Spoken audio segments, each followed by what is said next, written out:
delighted to have with me tonight Mark Gorman, who's going to talk to us about his ideas in love, life and business. So Mark, great to have you here.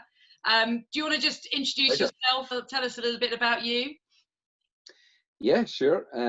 I'm Mark Gorman. I did run my own consultancy for the last 15 years called Think Hard.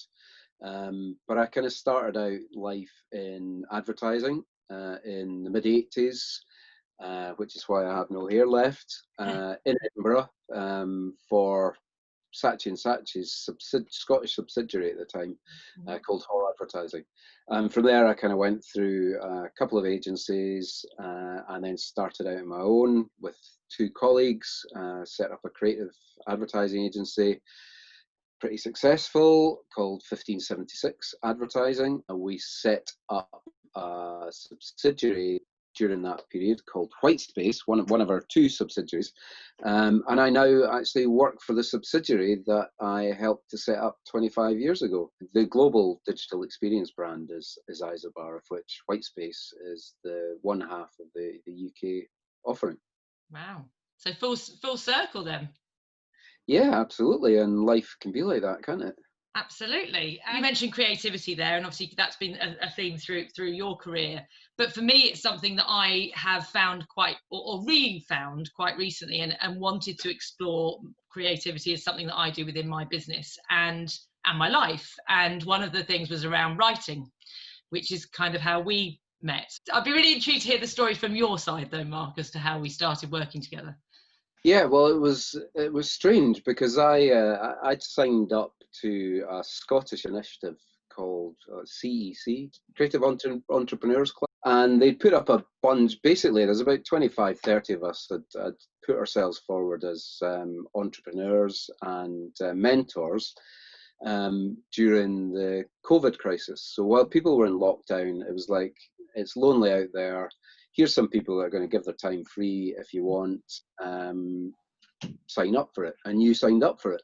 So we had a chat about mentoring, and I didn't actually think you were looking for mentoring. So I don't know what was your motivation initially to get involved in that, but we got chatting. There was a bit of like minds meeting, I think.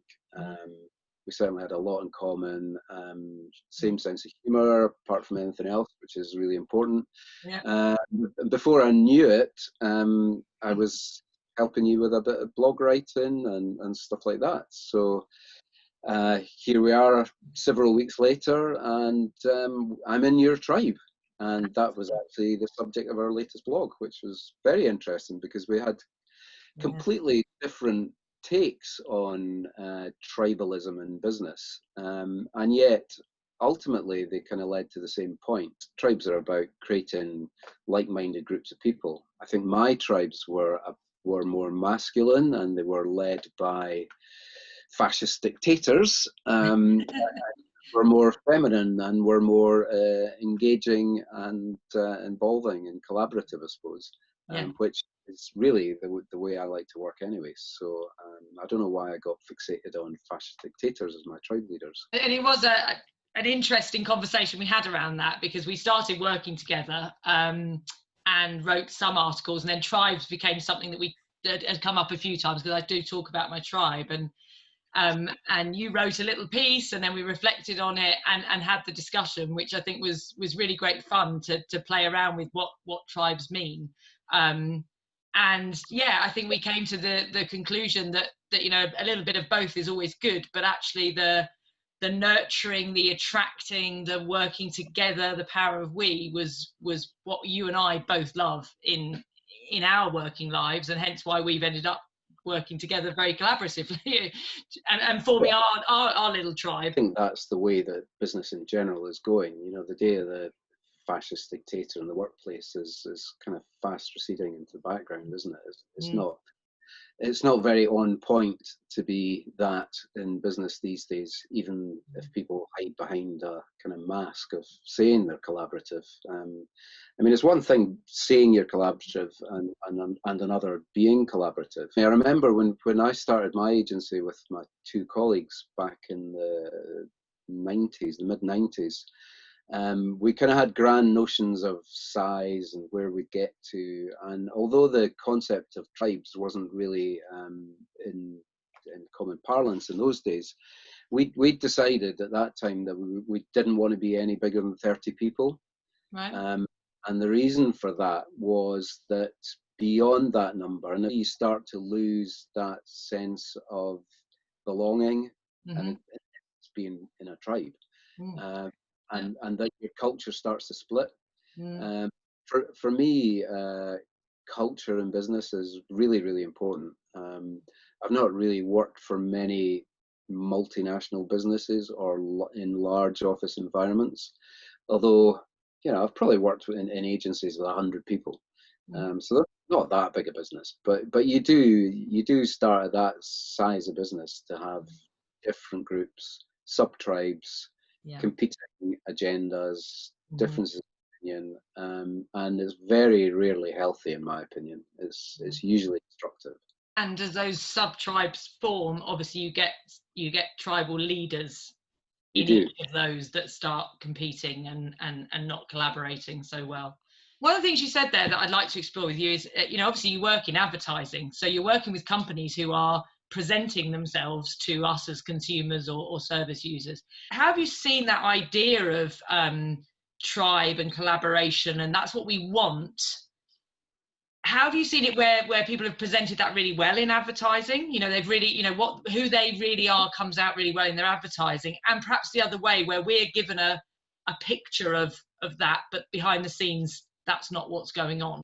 That either they very much are, and that's very much their culture, and therefore it flows, but perhaps where you're being asked to present something as the image rather than the actual truth of who they are. I think that's the key word. So truth. I think it was Leo Burnett, their company slogan or positioning, you'd call it now, I suppose, was truth in advertising.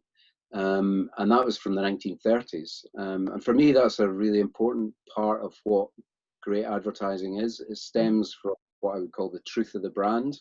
I do remember I came across that concept when I was working with a colleague of mine who's sadly passed away. We were working on the Iron Brew pitch. Yep. In about 1990. And Charlie Robertson, a great planner, he said to me, what we need to do is get to the truth of Iron Brew.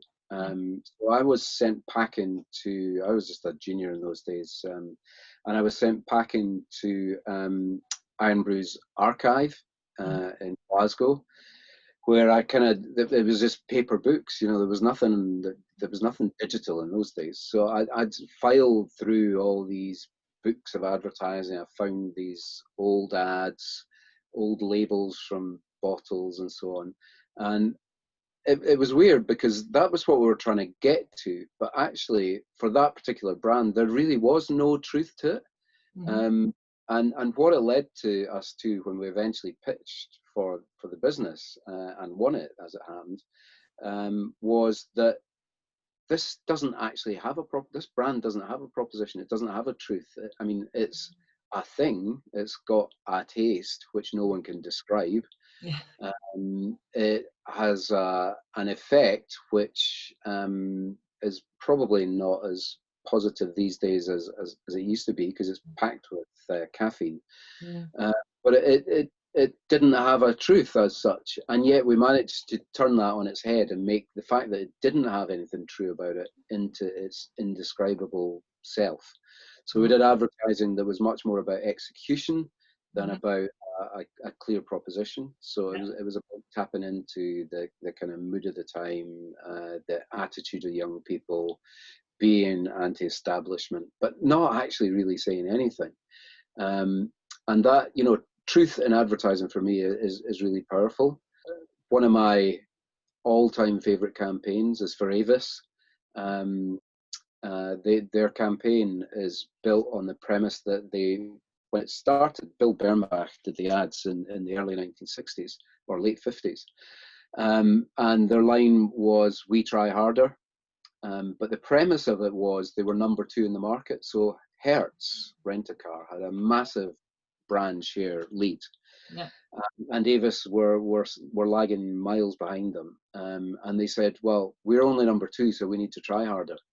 And that became the mantra for the brand, the truth of the brand, that it was all about service. So their cars were cleaner. They finished at least one of the ads with a line, "Come to us because the queue at our desk is shorter," because they're less popular. And that campaign's run, that line has been running ever since. So for 70 years, maybe 60 years, they've been taking this stance. So it does raise the question, why are they still number 2?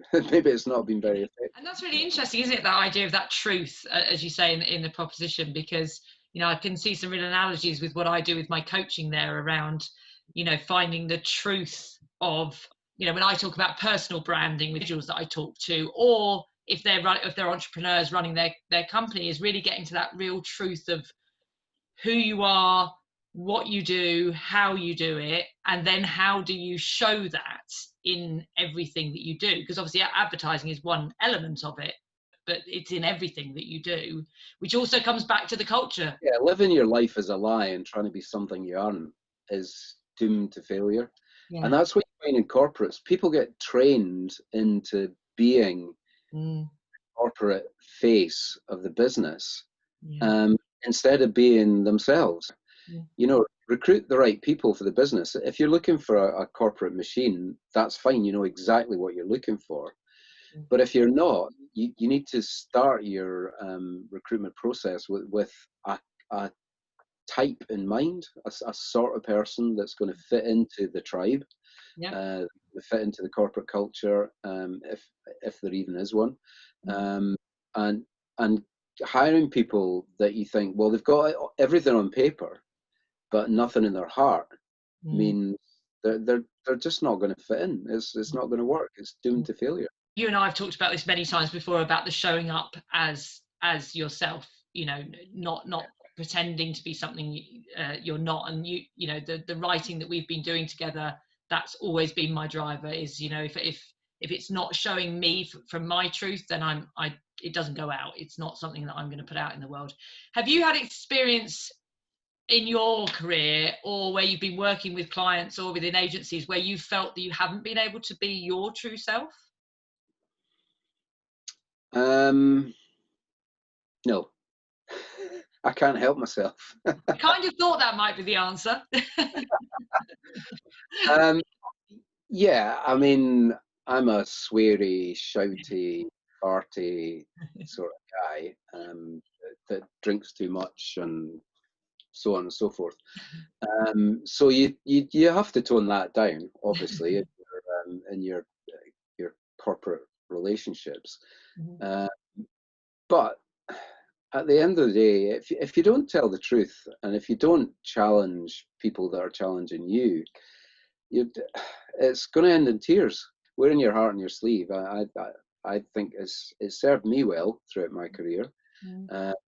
Yes, I've kind of got rid of some of the rougher edges. In fact, I remember not that long ago, actually, a friend and I were doing some work together, and we were being interviewed by a kind of prospective, not so much more a collaborator, I suppose, than a prospective client. And he was really good. He sat and he listened. He got us talking, a bit like this. Got us talking, and at the end of it, he said, "Right, I've got the measure of you guys." He says, "Tony, you're the nice, soft, good guy for dealing with. Mark, you're the jaggy guy." Really offended initially, and then I was like, no, actually, hang on a second. I quite like being jaggy. My take on it initially was that I was aggressive, and people have told me in the past that I can come across as quite aggressive, but I think it's just opinionated and forceful, but never opinionated insofar as you're wrong and I'm right. Just, I have an opinion on this. Let's discuss. Something where people who have quite strong opinions or wear their hearts on their sleeves and really are passionate about what they believe and why they want their opinion to be heard or seen, is that people can knock them back by doing that whole, you're aggressive, you're coming across too strong, you're wearing your heart on your sleeve, which I was told for many years wasn't a good thing to do in business. Turns out they were wrong. Because actually when I wear my heart on my sleeve, that works pretty well actually. But people kind of shut you down at that point without listening to what you've got to say, or without allowing you to express that passion in a way that's constructive and collaborative as well. Yeah, and that's another really key word, I think, is listening. You know, when we first met and we didn't know each other at all. Yeah. I had no idea about your background, didn't know what you did. But a few days later, I came back with the first couple of blog posts that you were like, oh, those are bang on. And it was like, the only reason they were bang on was because I asked you a few questions and then listened. You told your stories and I listened. And you perhaps didn't even realize you were doing it, or didn't realize I was taking so many notes. But I was just, it was nuggets, and there was sound bites, and the nuggets would then become the core of the story. They're the seeds that you plant. What was the wine that you used to drink? Dog's bollocks. Dog's bollocks. Yeah, I mean, you were telling me about the dog's bollocks wine and popping across the road to the off license, buying one bottle at a time, instead of just being done with it and buying 6. Because we were never going to drink 6, Mark. That was the thing. Yeah, exactly. Doing a really interesting point there, though, because one of the articles that you wrote with me, as you say, from conversation, because one of the reasons I came to work with you was, I said to you, I want to do some blog posts with you, but I want to learn the process. One of my creative challenges is that I can talk a lot, as you know, but also it's the translation into words that I needed some help with, and that's why I wanted to work with someone that I could that we could have a process around that. But what was really interesting with the first couple you wrote for me were like, wow, that's exactly what I wanted to say. The latest one, the tribe one, really actually got me. I was wearing my heart on my sleeve when I read it, because I felt so heard in what I was saying to you, and to have that reflected back for me was really powerful. And I think it's something in life that we all crave, that wanting to be really heard or really seen for who we are. And that's why that was such a powerful experience for me. You get termed as jaggy or aggressive or passionate, or emotional, or those sort of labels, but when you actually really get heard and that's reflected back to you, it's so empowering. Okay, so let me tell you a story of an example of when that worked really powerfully. Was with my agency. We were pitching for Visit Scotland many years ago in the 90s. We were quite a small agency at the time. This was a big trophy piece of business for us if we were successful with the pitch. So I said to my 2 creative partners, why don't you go away for a week on holiday in Scotland and stay in a luxury hotel, B&B, a campsite, get experience everything that Scotland has to offer, and come back with the campaign that we're going to pitch with, so that you look at the product, really understand it. I mean, we lived in Scotland anyway, and we'd been on holidays in Scotland, but it really focused the mind. So sure enough, off they did. And they came up with a really nice idea, that the line was Scotland, it stays with you. And now the truth of the matter is that was a really generic thought, because you could say Iceland, it stays with you, or Warminster, it stays with you, if you have a great experience on a holiday. But how it translated into a creative idea was that you brought back what we called a touchstone. So you go to Warminster, they've got a lovely thatched cottage there, and the cottage has a shop, and in the shop they have little tufts of thatch, and so they're souvenirs and memorabilia. You bring that thatch back with you, and it sits on your desk for the next 20 years, and you touch it and it brings, oh, remember Warminster, wasn't it great? And that becomes your touchstone to that moment in your holidays. So that became our advertising idea. Yeah. When we pitched for it, we had like 12 people either side of our boardroom table, from the client round the table, and we each, there was about 6 in our team, we each, for our pitch, we didn't have any slides or anything like that, we just put a little thing in the middle of the table. There was a tin soldier, and there was a half of a mussel shell, and there was a coin, and a toy car, and so they just sat on the table, and we said, so our pitch is, choose an object, and each around the table they would pick the coin or whatever, and we each said, the coin, right, I found that beachcombing on the Isle of Mull when I was 12, and I've kept that ever since, so that's my story, blah blah.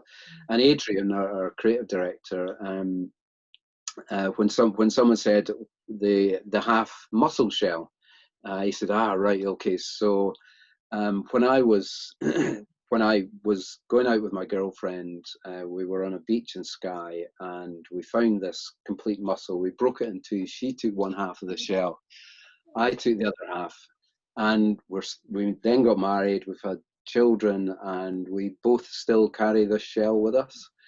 And the clients started crying.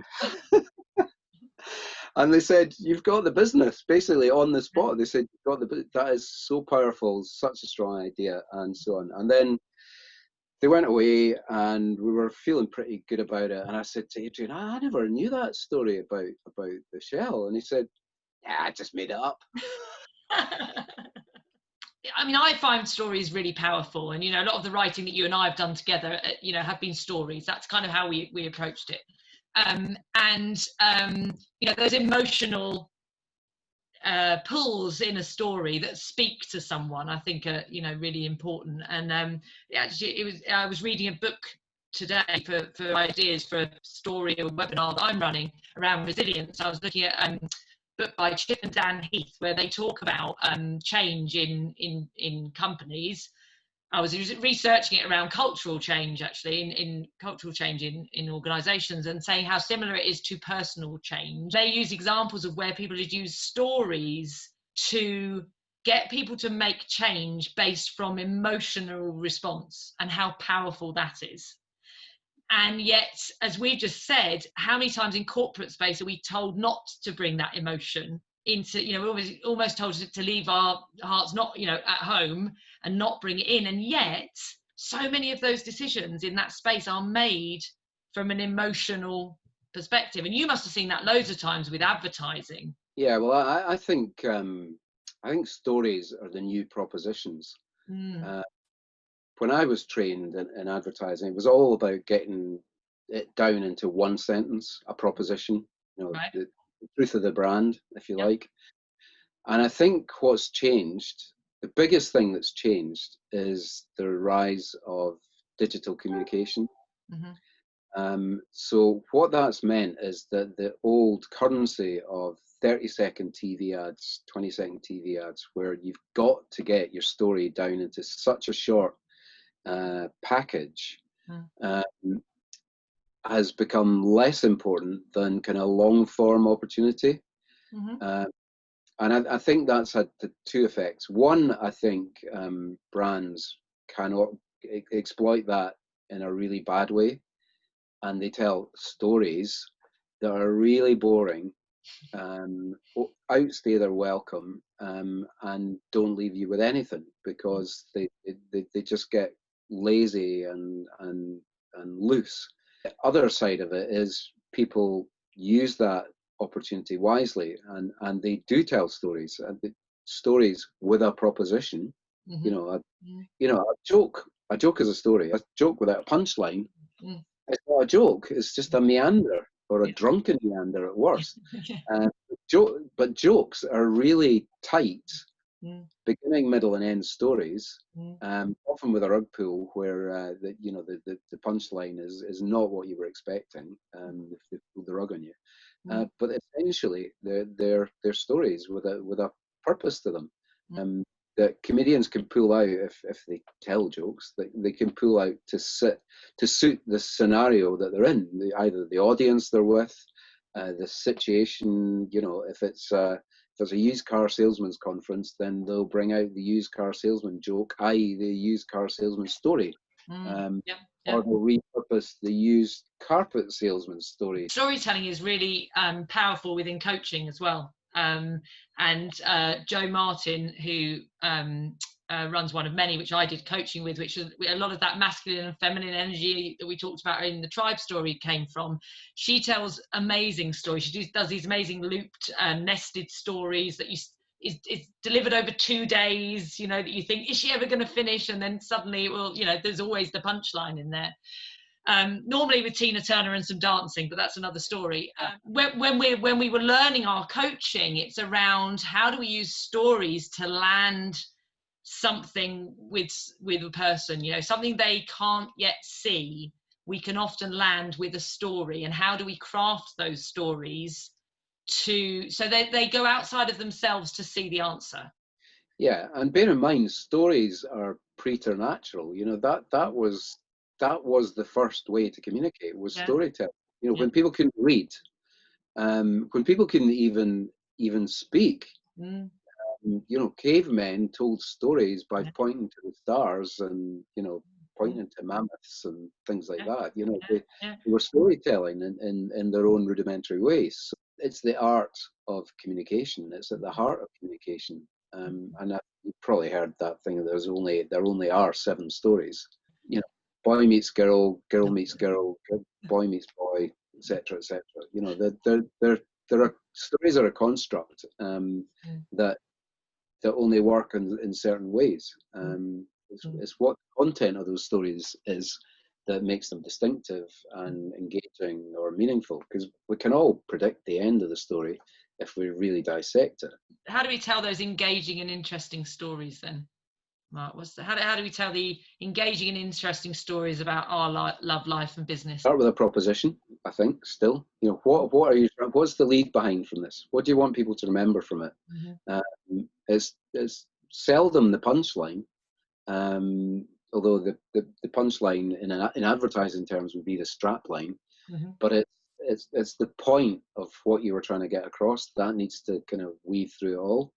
And therefore in telling your story, you need to start from the end, and know where you're going to finish, what the key content of that story is, which is the proposition, and then construct a way to get into it. Ideally, I think, in a way that you can't predict what the end's going to be. You keep the listener, the viewer, the reader guessing as you go, but with a strand going through it at all times that you're buying into, and that's gradually, if it's a long form story, that's gradually sinking in you. But my new discovery, I suppose, has been podcasts over the last couple of years. That good podcasts, well told, and by that I mean story podcasts, they're so electrifying. You know, they just completely engage you, and time goes like that. When you're telling a good story, and that's what the best podcasts are.